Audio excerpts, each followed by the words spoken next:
Hi, Dr. Heather here from Wellspring Chiropractic Lifestyle Center.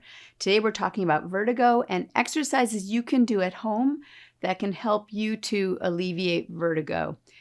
So the first one is called the 𝒨𝒚𝒔, and the 𝒨𝒚 maneuver is something that I do in the office with folks that can help, but we oftentimes find that it's good to just do it at home for yourself. So this is a process where you're going to sit on your bed and you're going to sit so that your feet are at the head of the bed and your head is going to be at the bottom of the bed. And you're sitting up and you're going to turn your head 45 degrees towards the side where you tend to get the vertigo.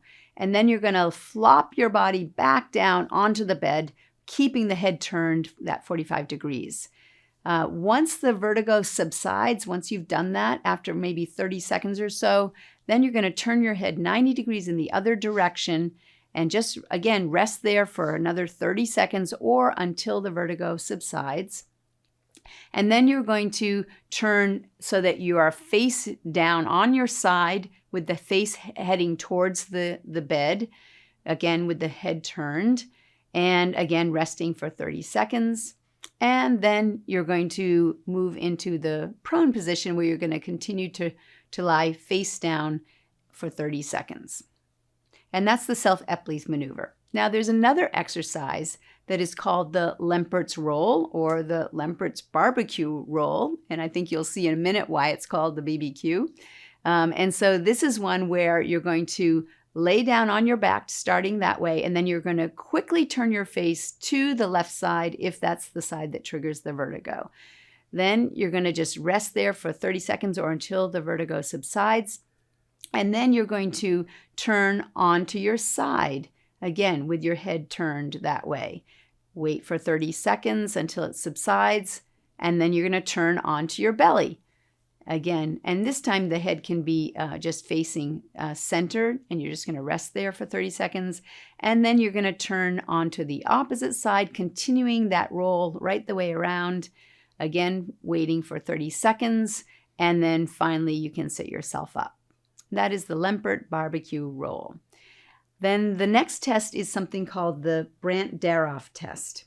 And this is one where you're going to be sitting on the edge of the bed and you're going to turn your head, let's say you're going to turn your head to the left, and then you're going to flop down onto your right side on the bed. And then you're just going to rest there for 30 seconds until any kind of vertigo subsides, and then you'll get yourself sitting back up again. And then you can turn your head to the right and flop down onto your left side, again, keeping the head turned upwards towards the ceiling about 45 degrees. Again, resting for 30 seconds, and then getting yourself up again. And so these exercises, they're ones that you want to repeat multiple times, like do that Brandt-Daroff exercise 10 times back and forth, and do that twice a day until you have no more vertigo for 24 hours. So once you have no vertigo for 24 hours, then it's a sign that you have successfully moved those crystals out of the place where they were wreaking havoc, and so you're safe to go. Now, oftentimes, if you have not completely resolved the vertigo, when you do something called the 𝒨𝒚 maneuver, the 𝒨𝒚𝒔, you actually may want to sleep sitting up for 24 hours if the vertigo hasn't completely resolved, because that's going to help those crystals not get dislodged again. So those are the things that you can do for yourself as far as exercises to help to alleviate vertigo. Please share this with friends you know that are suffering with vertigo as well, and I look forward to sharing more with you soon.